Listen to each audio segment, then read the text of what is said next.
여러분 반갑습니다. 짱구 박사입니다. 다들 즐거운 주말 보내시고 계십니까? 참 지금 시간이 벌써 1시가 훌쩍 넘어서 2시가 다 되어 가는 것 같습니다. 내일도 제가 개인적으로 많은 일정들이 있어서 내일은 시간이 안 날 수도 있을 것 같아 좀 늦은 시간임에도 불구하고 이렇게 영상을 좀 만드는 것 같아요. 사실 오늘 개인적으로 참 기쁜 하루를 보냈는데 어, 제 아들 우리 태명이 만복이니까 만복이의 첫 돌을 맞이해서 오늘 돌 잔치를 했었습니다.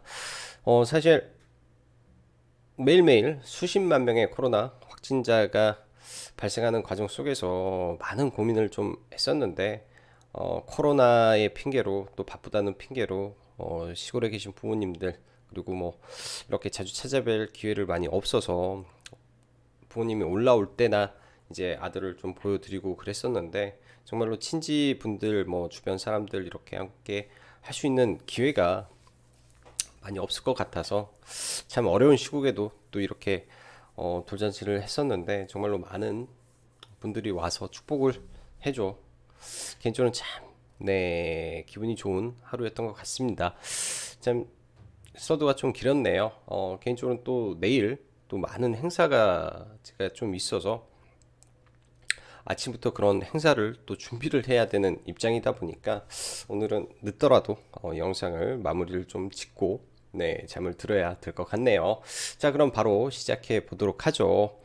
단기 불확실성 해소에 따른 기술적 반등 그리고 상승장으로 가기보단 박스권 장세 대응 전략으로 박스권 상단 매도 그리고 하단 매수 전략에 현재 새로운 정부가 출범을 했죠. 그로 인한 인수위가 이제 마감이 되었고 그렇게 된다면 이제 인수위에서는 본격적으로 정책에 대한 논의 그리고 정책에 대한 이 구상과 구체적인 내용들이 물밀듯이 시장에 쏟아져 나올 거로 생각이 됩니다. 그래서 정책 그리고 로봇, AI, 메타버스, 친환경 등 현재 새로운 변화 속에 이러한 이 변화에 지속 주목이 저는 필요하다라고 보여지네요.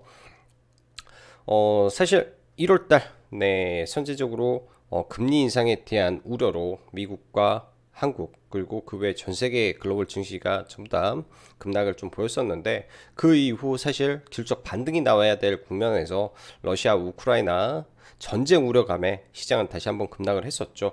막상 전쟁이 일어나고 나서부터는 사실 유럽과 미국 그 밖에 이제 국가들의 주가는 사실 그때보다 더 많이 밀렸었는데 우리 한국 특히 코스닥 증시는 전쟁 이후에는 추가적으로 박스권 하단을 이탈하지 않은 선에서 지속적인 강세를 좀 보여주고 있습니다. 목요일 단기 박스권을 돌파를 하더니 금요일은 그러한 추세를 연속적으로 좀 만들어서 상승 탄력을 더 강화하고 있는 것 같다라고 보여지는데 일단 전반적으로 추가 상승에 대한 모멘텀이 그렇게까지 많을까라는 생각은 합니다. 현재 시장에서 가질 수 있는 상승 모멘텀이라고 한다면은 이 러시아 우크라이나 사태의 조기 봉합에 따른 유가 하락과 뭐 글로벌 공급망의 다시 재편 혹은 복원이라고 해야 되겠죠. 그런 부분에 대한 기대감들이 있긴 있는데 그렇다고 단기적으로 여전히 이게 해결될 거라는 가능성이 제가 볼 때는 좀 적기 때문에 여전히 시장은 언제든지 다시 박스권으로 회귀할 수 있는 구조를 가지고 있다라고 보여집니다. 그렇지만 어 1월 말부터 2월 뭐 3월 초까지라고 해야 되겠죠. 1월 말부터 3월 초까지 현재 시장은 박스권 흐름에서 거의 시장 하단과 뭐 상단을 왔다 갔다 하면서 그 당시에는 해치 테마가 연일 강세를 보였었습니다.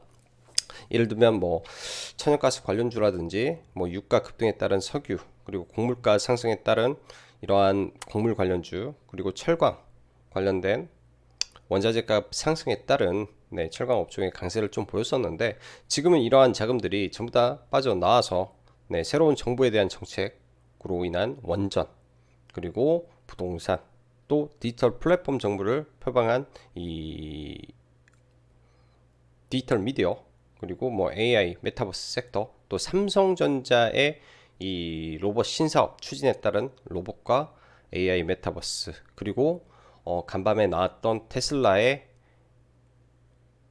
새로운 새로운 비전 파트 3에 대한 부분까지 전방위적으로 시장의 변화가 굉장히 빠르다라고 보여집니다. 그래서 해지 테마에 있던 자금들이 굉장히 빠르게 움직이고 있는 이러한 패러다임의 변화 속에 있기 때문에 이 패러다임에 지속적인 관심과 편승이 필요할 것 같고요. 지수는 박스권을 보이면서 앞으로 한 달 앞 내에는 굉장히 또 기판이라든지 IT 반도체 혹은 2차전지 내에서 실적 발표가 진행이 될 텐데 1분기 실적에 대한 기대감을 가지고 있는 종목군들이 시장 대비 굉장히 좋은 퍼포먼스를 보이고 있습니다. 앞으로의 시장도 박스권으로 회귀를 하더라도 이러한 큰 틀에서는 큰 변화는 없을 걸로 생각이 되기 때문에 지속적으로 시장은 그런 흐름에서 관심을 가져야 되겠다라고 생각이 드네요.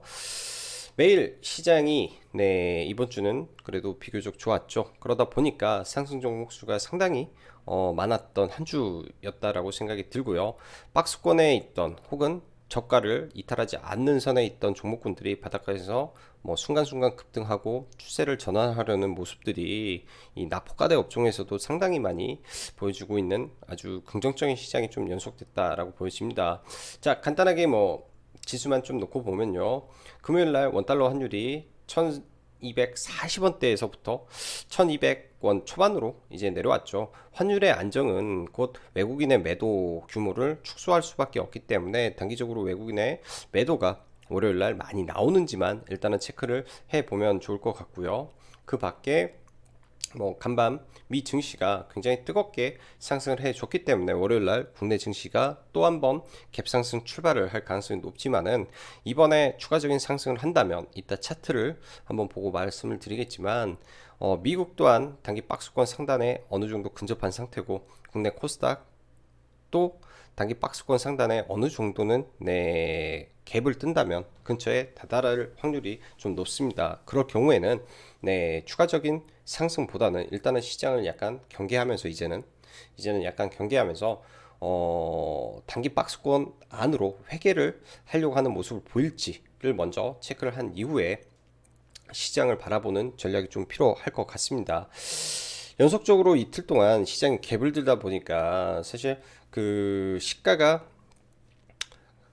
보통 좀 좋은 종목 괜찮다라고 생각하는 섹터는 2, 3% 아니 많게는 막 10%씩 갭을 들다 보니 사실 섣불리 접근이 쉽지는 않았던 시장인 것 같아요. 뭐 보유자 분들은 굉장히 좋은 시장일 수도 있겠지만 신규로 접근하기에는 또 하는 순간 또 올라가 버리는 경우가 많기 때문에 그런 부분이 어찌 보면 시장이 좋았어도 약간 어렵게 느껴졌을 수도 있을 거라고 생각을 합니다. 그렇지만 시장이 박스권 장세를 연속을 한다라고 한다면 기회는 지속적으로 시장에 올 수 있을 거라고 생각이 들어요. 그래서 그러한 섹터들 그리고 일정 체크를 하면서 시장 보면 좋을 것 같습니다.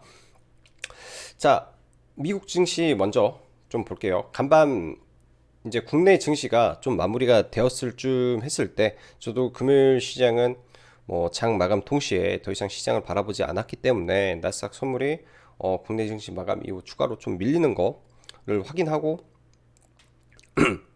금요일 날은 아주 일찍 좀 잠이 들었었는데요.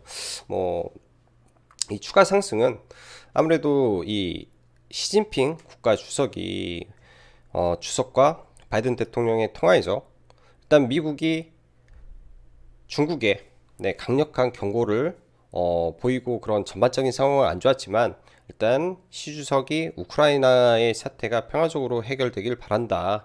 우리는 그런 사태가 확전되기를 원치 않는다라는 발언 속에 일단은 급등을 했기 때문에 이런 부분이 비록 여러 가지 노이즈가 있지만은 중국이 러시아에 무기를 지원하지 않겠다라고 일단은 시장에서 해석해서 좀 올라가지 않았을까라고 저는 조심스럽게 생각을 해 봅니다. 자, 준비한 내용 더 읽어보면서 마무리하도록 하죠.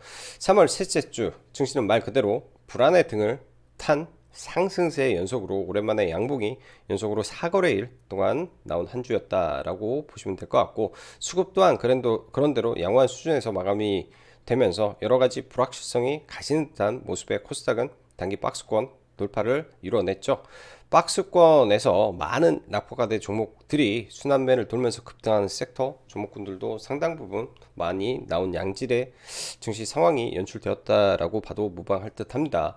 3월 FOMC는 아주 매파적으로 분명히 변했고요. 여전히 FOMC 이후 바로 연준의 블랙아웃 시간이 끝났죠. 그렇기 때문에 많은 연준 위원들은 더 강력한 금리 정책이 필요할 것이다 라고 말을 하지만, 이 파월의 비둘기적 발언과 우크라이나의 평화회담의 진전에 대한 기대감 등이 반영되며 미 증시 또한 주간 단위로 강력한 반등이 좀 나온 시장이었다라고 보시면 될 것 같아요. 현 시장, 우리는 다시금 객관적으로 시장을 바라봐야 되는데, 러시아 우크라이나 사태는 전쟁은 진행되지만 더 악화될 게 없다는 인식이 평화회담의 기대감을 만들어지고 있는 거라고 생각이 됩니다. 시간이 지날수록 더 커질 수밖에 없는 구조라 악재보다는 잠재적 호재로 보는 시각이 많은 편으로 저는 해석이 되는데요. 그 전에는 뭐 러시아가 뭐 나토를 치고 뭐 확전될 가능성, 뭐 그러한 내용들 많이 나왔었는데, 지금은 평화회담 협상에 대한 구체적인 발언들이 나온다라는 것은 어찌됐던 이 사태를 뭐 종결짓고자 하는 시각도 굉장히 크다라는 게 일단 악재보단 잠재적 호재로 시장은 받아들이고 있다라고 보여집니다. 우크라이나 사태보다는 저는 다음 주에 있을 바이든의 유럽 방문에 따른 동맹국가의 회담, 그리고 나토 정상회담, 그 밖에 중국의 러시아 군사적 지원 여부에 따른 미국 및 EU 등의 서방의 중국 제재로 이어지는지가 잠재적 최대 악재라고 보면 될 것 같습니다.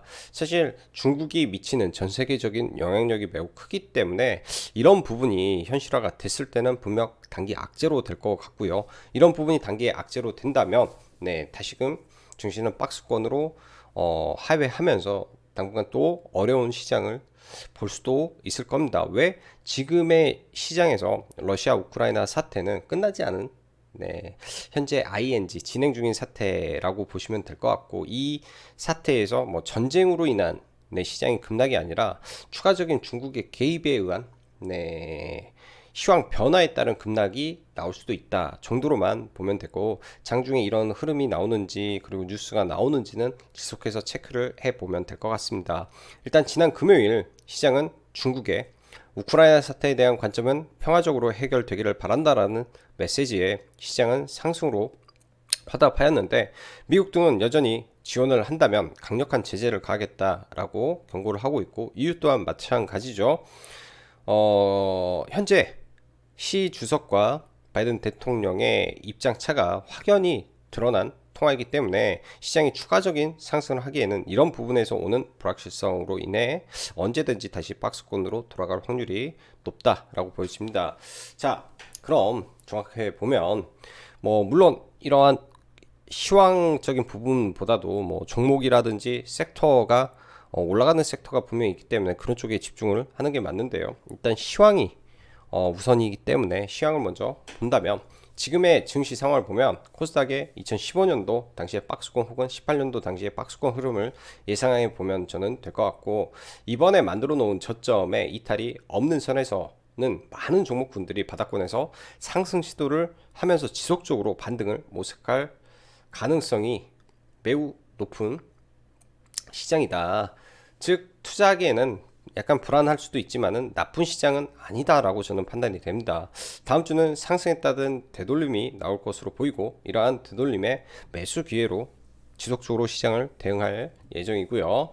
삼성의 신사업과 정부의 디지털 플랫폼, 그리고 AI, 메타버스, 마지막으로 테슬라의 마스터 플랜 파트 3, 그리고 오늘 저는 식당에서 서빙 로봇을 저는 처음 봤습니다. 그리고 제 사무실에 있는 로봇 청소기를 보면서 이제는 우리 생활 속에 정말 로봇이 들어왔구나라는 생각이 문득 들더라고요. 이쪽은 장기 테마가 될 가능성이 높다고 보여지며 지금은 위치가 높을 수도 있지만은 지속 관심이 저는 필요해 보입니다. 뭐 오늘 늦은 시간 동안 과거 이제 CS 윈드의 폭발적인 상승을 보면서 바닥권에서 그 당시에도 굉장히 높구나라고 생각을 했었는데 그런 종목이 템버거가 돼 있기 때문에 삼성이 하고 테슬라의 마스터 플랜 3와 뭔가의 이 흐름이 맞고 그리고 정부가 밀어준다라고 했을 때 생각보다 큰 테마 뭐가 저는 분명히 될 수 있을 확률이 매우 높겠다라고 생각이 드네요. 항상 테마와 섹터 종목군들을 봤을 때 지금 있는 이 테마보다 더 강력한 테마가 나오지 않는다면 현재의 강력한 테마가 지속적인 강력한 테마가 되는 경우도 굉장히 많습니다. 그래서 이쪽으로 지속해서 관심을 가져야 될 것 같고요. 또한 인수위가 꾸려지고 본격적으로 정책에 대한 밑그림이 나오면서 테마는 순환을 거듭할 것이라고 저는 보여지는데 이러한 과정 속에 분명 강력한 상한가들이 출현할 거예요. 그 이후 천천히 눌림 때 매수를 한다면 그 시점이 뭐 3월 저는 3월 감사보고서 시즌을 넘어간 이후에 좀 보셨으면 좋지 않을까라고 생각이 듭니다. 어느덧 다음 주면 3월 21일이죠. 딱 9거래일 남았습니다. 감사보고서는 3월 30일까지 일단은 제출이 되어야 되기 때문에 2주 좀 안 남은 시간이죠. 과거에도 굉장히 우량한 종목이 감사보고서에서 이 부적격 판정을 받고 막 정지를 들어가는 경우도 비일비재하게 나왔습니다. 굉장히 우량한 뭐 1조 기업, 뭐 2조 기업들도 그러는데 하물며 재무가 안 좋은 중소형주 그리고 소형주 그리고 뜬금없이 장중에 막 급등하는데 뭐 재무가 안 좋다든지 뭐 재료가 좀 뭔가 미심쩍인 종목군들이 갑작스럽게 그렇게 막 급등을 시킨다든지 그랬을 때는 조심해야 됩니다. 1년 중에 가장 조심해야 될 시점이 지금이지 않나 생각이 들어요. 적어도 뭐 종목에 들어가서 물렸다 하면은 뭐 10에서 20% 손실 보고 말 일인데 이게 감사보고서 부적격에 잘못해서 상패로 가는 경우가 생긴다면은 정말 돌이킬 수 없는 피해가 될 수도 있습니다. 그래서 이 점은 이번 주에는 꼭 한번 제가 강조를 하고 싶었던 내용이고요. 자, 지수 보면서 좀 넘어가 보고 뭐 금요일 날은 뭐 이슈에 의해서 종목군들이 많았죠. 현대차의 대기업 진출에 따른 오토엔의 상한가, 뭐 롯데의 렌탈도 진출한다면서 좀 강세를 보였고요. 뭐 펄어비스 4월달 이 검은 사막 모바일이 중국 출시에 따른 펄어비스의 급등, 그 다음에 금호석유화학 경영권 분쟁 관련된 이슈 등등, 그 다음에 윤석열의 세종시 제2집무실 추진 이슈에 올라간 거, 그리고 인수위에서 안철수 뭐 새로운 과기부, 그 다음에 국무총리 영순위 안철수 백지 신탁에 대한 안랩의 오버행 이슈, 그리고 지속되는 삼성전자 이슈와 전고체 배터리가 이제 금요일날 장 끝나고 양상 가시화가 나왔는데 월요일날 이런 부분에서 시세가 나오는지 그리고 이 기사는 꼭 한번 읽어보셨으면 좋을 것 같고요. 뭐 시장은 상승했지만 여전히 시장에 대한 우려감이 남아있는 기사라고 판단이 됩니다. 또한 많은 연준 인사들이 지속적인 발언을 하고 있다라는 점에서 일단은 이 금리 인상에 대해서 일단은 봉합을 했지만은 여전히 불확실한 이슈는 남아있다라고 보면 될 것 같아요. 지난번에 만들어줬던 이 수급에 대한 이 차트 해석을 다시 한번 들어가면요. 대량의 매수 이후에 시장이 급등을 하고 나서 또 다시 매도가 늘어나는지, 코스닥의 외국인의 매도가 늘어나는지 체크를 해야 될 것 같습니다. 이 추세가 올라가는 각도가 한 번에 이렇게 쭉 올라가지는 않을 거예요. 올라가더라도 꺾였다가 다시 올라가든지 하는 그림을 그릴 거로 보여지고 대량의 매도만 없다면 올라가는 과정 속에 이렇게 대량의 매도만 떨어지지 않는다면 이 눌림이 형성이 저는 좀 될 수 있을 거라고 생각이 듭니다. 이러한 단기 박스권을 돌파하고 매도가 많지 않은 상황에서 눌렸다 간다면 지금의 현재 실적주는 실적주대로 테마는 테마대로 움직일 확률이 높다라고 생각이 들고요. 자, 지수 한번 보고 넘어가면 먼저 해외 증시부터 좀 볼게요. 나스닥은 참 변동성이 좀 컸고요. 나스닥 선물은 자 일단은 나스닥 21선은 돌파가 가능할 걸로 좀 내다본다라고 이날 말씀을 드렸는데요. 이때 저 또한 조가 베팅을 하고 넘어왔었는데 일단 지금 상승하는 이 추세선 하락 추세선과 이 정확하게 복사를 해 놓은 추세선인데 이 추세선을 일단은 돌파를 해 주었습니다. 그렇다면 또 추세선을 이런 자리에서 하나를 더 그려 볼 수도 있겠죠. 이렇게 이 자리에서 왜 이렇게 그리냐면 이러한 구간들은 오버슈팅 구간이라고 합니다. 오버슈팅 구간이죠. 자, 이 위쪽에 있는 추세, 이 추세가 넘어간다면 약간의 오버슈팅의 개념으로도 볼 수 있는 자리이지 않나라고 생각이 들고 또 박스권의 개념에서 시장을 바라본다면요. 깨고 내려온 자리, 항상 지수가 이러한 의미 있는 구간이죠. 여러 번의 지지와 저항을 받았던 자리, 그리고 과거에 돌파를 해줬던 이런 지지와 저항 자리를 강력하게 깨고 오버슈팅을 하고 흔히 말하는 트립이죠. 쌍봉이 단기에 만들어진 자리가 바로 윗구간에 있습니다. 그럼 이런 자리가 이 박스권 상단이 될 수 있습니다. 미국이 추가 상승을 했을 때 이 구간에서 단기 고점을 맞고 다시 좀 내려오는 모습도 나올 수 있기 때문에 미국 시장도 월요일 화요일 정도 추가 상승을 하게 되면 밀리겠죠. 그럼 선제적인 현금화가 필요하다라고 해석을 할 수 있는 위치라고 생각이 들고요. 자, 다시 돌아와서 아무래도 코스닥이 우리가 더 많이 투자를 하기 때문에 코스닥 쪽을 좀 보면요. 일단 박스권이라는 게 개념이 여러 번의 지지를 받았던 자리들이 중요한 박스권으로 우리는 보면 됩니다. 이 구간이죠. 이 구간 일단은 의미 있는 자리에서 이탈이 나왔던 구간이 바로 이 자리입니다. 일단 이 자리를 넘기는 했어요. 넘기는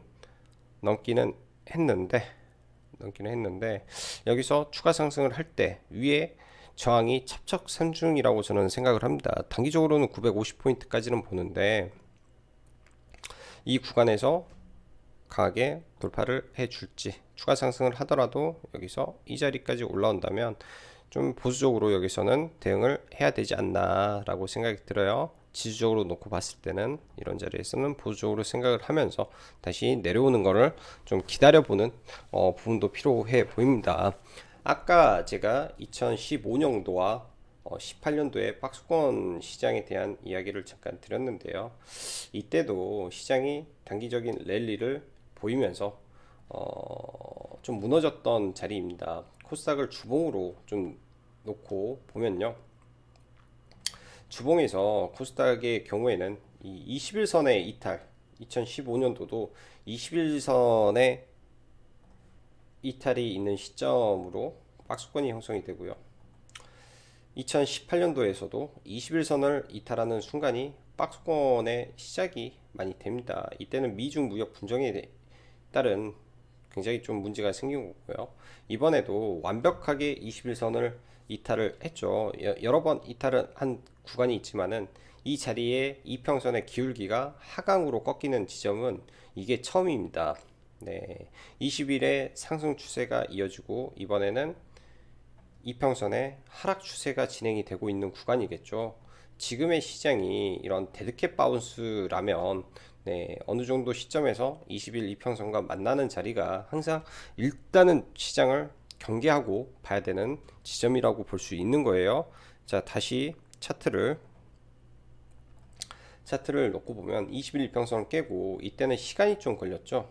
어찌됐든 주봉상 여기를 맞고 단기적으로 깨는 모습이 나오고요. 어찌됐든 이 구간을 지지고 복구하면서 다시 올라갈 걸로 보여집니다. 이렇듯 지지고 복구 올라가서 여기서 단기적인 저항을 맞는 게 확률적으로 매우 높기 때문에 확률적으로 매우 높은 구간이기 때문에 과거에도 그런 게 참 많아요. 21선을 단기적으로 이탈했을 때는 이런 구간에서 맞고 또 밀리고 단기적으로 21선을 주봉에서 이탈하고 각도가 꺾였을 때는 밀렸다가 저항 맞고 올라가는 저항 맞고 올라가는 이 경우가 매우 많이 나오기 때문에 이 점은 간과해서는 저는 안 된다고 보여집니다. 그렇기 때문에 박스권 장세에서 이게 아주 중요한 구간이구나 라고 생각을 하면 좋을 것 같고요. 그래서 이 구간의 상승의 임계점이 머지않았다. 시장은 좋아도 지수에서 그렇게 봐야 된다. 그럼 지수 추종 종목군들이 또 단기에 좀 밀릴 수도 있겠죠. 자, 목요일날 좋았던 SK 하이닉스부터 볼게요. 목요일날 좋았던 SK 하이닉스 뭐 보합권에서 마무리됐고요. 삼성전자의 경우에는 워낙 뭐 악재성 이슈들이 많기 때문에 시장에서 상대적으로 약하고, 금요일날까지 좀 시장이 좋았던 게 2차전지 섹터였습니다. LG에너지 솔루션, 저도 이거는 좀 본다라고 말씀드렸죠. 개인적으로는 이날 매매만 한번 하고 추가적으로 매매를 못했는데, 이거는 제가 나중에 언제 기회가 되면 한번 꼭 풀어드리고 싶은 내용입니다. 왜 이런 자리가 중요한지, 엔벨로프의 이 구간이 왜 의미가 있는지, 그리고 90% 확률이 나올 수 있는 자리인지. 그래서 단기적으로 뭐 LG 에너지 솔루션 물량 소화를 좀 하고 있는 것 같은데, 이 자리가 지속적으로 지지가 되는지 일단은 저는 봐봐야 될 것 같고, 니켈 가격 하락 그리고 러시아 우크라이나 이슈에 피해주로 엮였던 2차전지 섹터가 굉장히 좀 최근에 강한 모습이 나오고 있다라고 보여지는데요. 뭐 LNF 등등 추가 상승 보인 이후에 일단은 조정을 좀 보일 걸로 예상이 됩니다. 먼저 로봇 관련주 부터 하나하나 보죠. UL 로보틱스가 신규 상장을 했죠.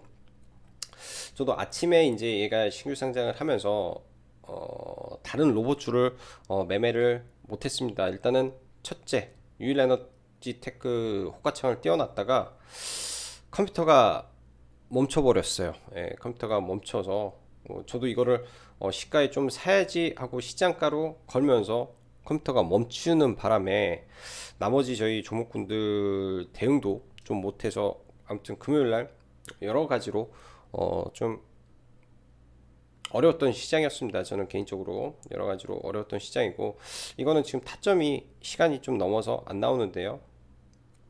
개인적으로는 지금 물량을 가지고 있고요. 이 자리에서 매수, 이 자리에서 추가 매수, 상에서 일부 매도, 나머지는 보유해서 일단 넘어가고 있습니다. 종목을. 그래서 얘는 상따가 된 거고요. 로보틱스는 상따가 된 거고, 사실 유일 로보틱스의 움직임을 봤으면 바로 에브리봇을 따라갔어야 되는데 에브리봇은 따라가지는 못했던 것 같습니다. 이런 구간에서 유일 로보틱스가 상한가에 들어가고 에브리봇이 치고 갔는데, 에브리봇 같은 경우에는 이 자리에 들어가서 그냥 생각보다는 반등이 안 나오더라고요. 네, 생각보다는 반등이 안 나와서 이 자리에서 전량 매도를 하고, 로봇주는 그렇게 일단은 대응을 했습니다. 그렇지만 로봇주들 지금 굉장히 높은 구간인데요. 굉장히 높은 구간임에도 불구하고 종목군들이 살아있기 때문에 다음 주도 지속해서 봐야 될 것 같고, 이번에는 로봇주 중에 새로운 로봇주들이 몇 개가 좀 올라왔죠. 러셀이라는 종목도 과거에 굉장히 좀 강하게 로봇으로 올라갔던 종목이 이제껏 시세를 받지 않다가 그동안 이제 기존 로봇주들이 많이 올라갔는데 CJ 그룹에서 지분 투자를 했다라는 이슈가 붙으면서, 그리고 국내에 있는 로봇 종목 중에 가장 많은 납품을 했다라는 이슈로 오후장에 굉장히 좀 강하게 올라왔습니다. 그래서 상승률로만 보면은 한 세 번째 정도 종목이 됐었는데요. 그래서 일단은 CJ의 지분 투자 이슈 뭐 등등이 있어서 좀 지켜는 봐야 되지 않나라고 생각이 듭니다. 단기적인 이 박스권을 돌파를 하고 추가 상승이 나오는지 좀 체크를 해 봐야 될 것 같고요. DY라는 종목도 삼성이 투자한 회사의 지분을 가지고 있다라는 이슈로 올라왔는데, 개인적으로는 이 종목은 일단은 며칠은 지켜는 봐야 되지 않나 생각이 듭니다. 그래서 로봇주는 계속 봐야 될 것 같고요. 계속 이 안에서 순환매가 계속 도는 것 같다 생각이 들고, 과거에 감속기 관련해서 아진엑스텍이 좀 대장으로 치고 갔었는데, SPG라는 종목이 감속기 관련된 소형 모터로 일본에서 수입하고 있는 감속기 소형 모터를 국산화로 진행한다라는 이슈로 지금 좀 올라오고 있는 종목입니다. 상대적으로 시가총액은 뭐 다른 일반 잡주 로봇주보다는 좀 높지만은 실적이 좀 기반이 되고 있어서 지켜봐야 될 종목으로 보여지고요.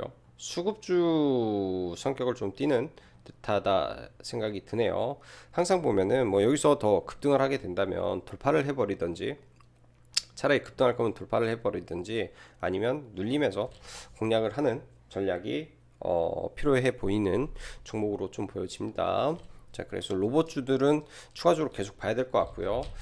목요일 날 가장 높게 떴던 종목인데, 일단 유진 로봇은 아직은 적자 구간이 있기 때문에 이 3월 감사 보고서 시즌에, 예를 들면 감사 보고서를 제출한다면, 제출한다면 다시 강하게 대장을 치고 갈 것이고, 감사 보고서 제출이 늦어진다면 조금 잘 지켜봐야 되지 않나. 적자 기업이기 때문에 지금은 3월 이 상패 시즌이라 이런 점은 계속 체크를 해야 될 수밖에 없는 것 같아요. 상패 시즌이라.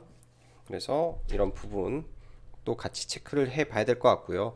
휴머노이드 로봇 관련해서 테슬라가 과거에 말을 했던 부분이 있습니다. 작년 8월 달에 그런 휴머노이드 로봇에 들어간다라고 하면은 사실상 AI, 인공지능이 굉장히 필요하겠죠. AI, 인공지능, 그다음에 음성 인식, 그리고 가상 인간도 저는 이 안에 들어갈 수 있는 재료이지 않나라고 생각이 듭니다. 자, 일단 디지털 정보 플랫폼에 대한 부분인데요. 마인즈랩에 대한 종목 지속적으로 이야기 드렸었는데, 사실 너무나 제가 금요일날 아쉬웠던 부분이에요. 마인즈랩을 우리 회원님들은 다 아실 거라고 생각을 합니다. 타점이 지금 안 나와서 그렇지만은 1억 거의 시가죠. 시가 구간에서 물량을 많이는 이 구간에서 이렇게 다 잡아놓고 올라가서 이 구간에서 다 팔아버렸네요. 여기서 일단은 반 팔고 돌파할 때 전량을 팔아버렸기 때문에 이 종목을 매매를 제가 잘못한 부분이 금요일날 많은 종목들 안에서 조금 개인적으로 하자가 좀 생기지 않았나라고 생각이 듭니다. 그래서 좀 아쉬움이 많고요. 일단 이 종목 같은 경우에는 이 당시보다 거래 대금과 추세가 살아있기 때문에 현재 이런 박스권을 지금 돌파를 해놓은 상태죠. 여전히 상승 추세 유지되고 있고, 좋은 재료를 바탕으로 가고 있기 때문에 지속적인 관심이 필요하다라고 생각이 드네요. 자, 셀바스 AI 음성인식 기술을 바탕으로 움직이는 종목입니다. 잘 안 눌려서 그렇지만 눌리면 무조건 매수 관점으로 놓고 봐야 될 1등 종목으로 좀 보여주고요. 셀바스 AI 눌리면 매수해야 될 1등 종목이다. 그 다음에 디지털 트윈이 있죠. 부동산 관련된, 그 다음에 지형 관련된 바이브 컴퍼니, 카카오 계열이기도 하기 때문에 이 종목도 굉장히 끼가 좋습니다. 일단 이런 구간 박스권을 돌파해 놓고 급등하기 전에 자리에서 잘 지지를 받고 올랐기 때문에 이 종목도 지수 하락에 따라 내려온다면 관심 종목에 등록해 놓고 보면 좋을 종목으로 좀 보여지네요. 그래서 이 메타버스 섹터까지 함께 봤고요. 자, 데이터 솔루션 종목 지금 박스권을 돌파해 놓은 상태인데 지금 당장 급등을 하게 된다면 단기 과열에 들어가기 때문에 종목군들이 저는 못 올라가고 있다라고 생각을 합니다. 이 자리에서 계속 수렴을 하고 물량을 모은다면 언젠가는 돌파할 확률이 더 높을 거로 좀 보여줘서 지속적인 관심이 필요하고요. 줌 인터넷도 마찬가지죠. 떨어진다면 항상 강한 돌파 이후에 강한 거래 대금이 들어와서 돌파 이후에 눌렸을 때 관심을 가지면 좋을 것 같아요. 줌. 자, 그 다음에 줌, 데이터 솔루션, 마인즈랩까지 봤고요. 자, 2차 전지 섹터 그리고 게임 섹터. 생각보다는 많이 올라왔습니다. 네, 지금 바닥권에서 많이 올라왔는데 과거처럼 이 구간을 돌파하려는 모습, 그 다음에 거래 대금이 폭발적으로 터지는 모습은 좀 아쉬운 것 같아요. 수급적으로는 많이 개선이 되는데 그런 부분이 조금 아쉬워서 추가 상승을 했을 때는 또 물량을 줄여주는 게 저는 좋지 않을까라고 조심스럽게 생각이 듭니다. 자, 원전 잠시 한번 보면요. 일단 금요일 날 원전 관련해서 두 가지 이슈가 시장에 추가적으로 나왔었는데 원전 이슈가 추가적으로 좀 나왔었죠. 한수원 이 산업통상부 장관인가요? 원전에 대해서 그동안 탈원전 이야기를 하더니 갑자기 긍정으로 바뀌었다. 그 다음에 한수원 8조 체코 입잘 참여 이슈가 나오면서 원전 종목군들이 시간 외에 좀 올랐는데 굉장히 높습니다. 그래서 이거를 뭐 사라고 뭐 말씀은 못 드리겠고요. 굉장히 높은 구간에서 이 박스권을 돌파해 놓은 상태에서 지금 추가 상승이 나온다면 그냥 단기적인 슈팅 자리일 수도 있죠. 이런 구간을 갭으로 뛰고 그냥 돌파해서 단기 과열에 들어가는 경우도 있기 때문에 가장 원전을 본다면은 지금 시장에서 가장 센 보성 파워텍 하나로만 저는 보는 게 좋지 않나 생각이 듭니다. 오히려 그냥 하나를 매매하더라도 완전히 강력한 종목을 대응 전략으로 삼고 보는 게 좀 좋을 것 같다라는 생각이 좀 들고요. 자, 그거 밖에 금요일날 좀 주주총회를 많은 기업들이 앞두고 있죠. 많은 기업들이 주주총회를 앞두고 있는데 일단 금호건설, 금호석유 여전히 불협화음이 많이 나오고 있습니다. 그래서 주주총회가 가까워지고 있기 때문에 일단은 주총 관련된 이슈가 나올 수 있고 그렇게 높은 구간이 아니기 때문에 그런 구간에서 이슈가 나온다면 단기적으로 5에서 10% 정도의 반등 구간이 존재하지 않을까라고 생각이 들고요. 성신양회도 마찬가지죠. 네, 경영권 이슈가 여전히 많이 남아있고 적대적 M&A 이슈가 계속 불어오고 있기 때문에 그런 부분에서 눌렸을 때 충분히 볼만한 종목으로 생각이 드네요. 자, 그 밖에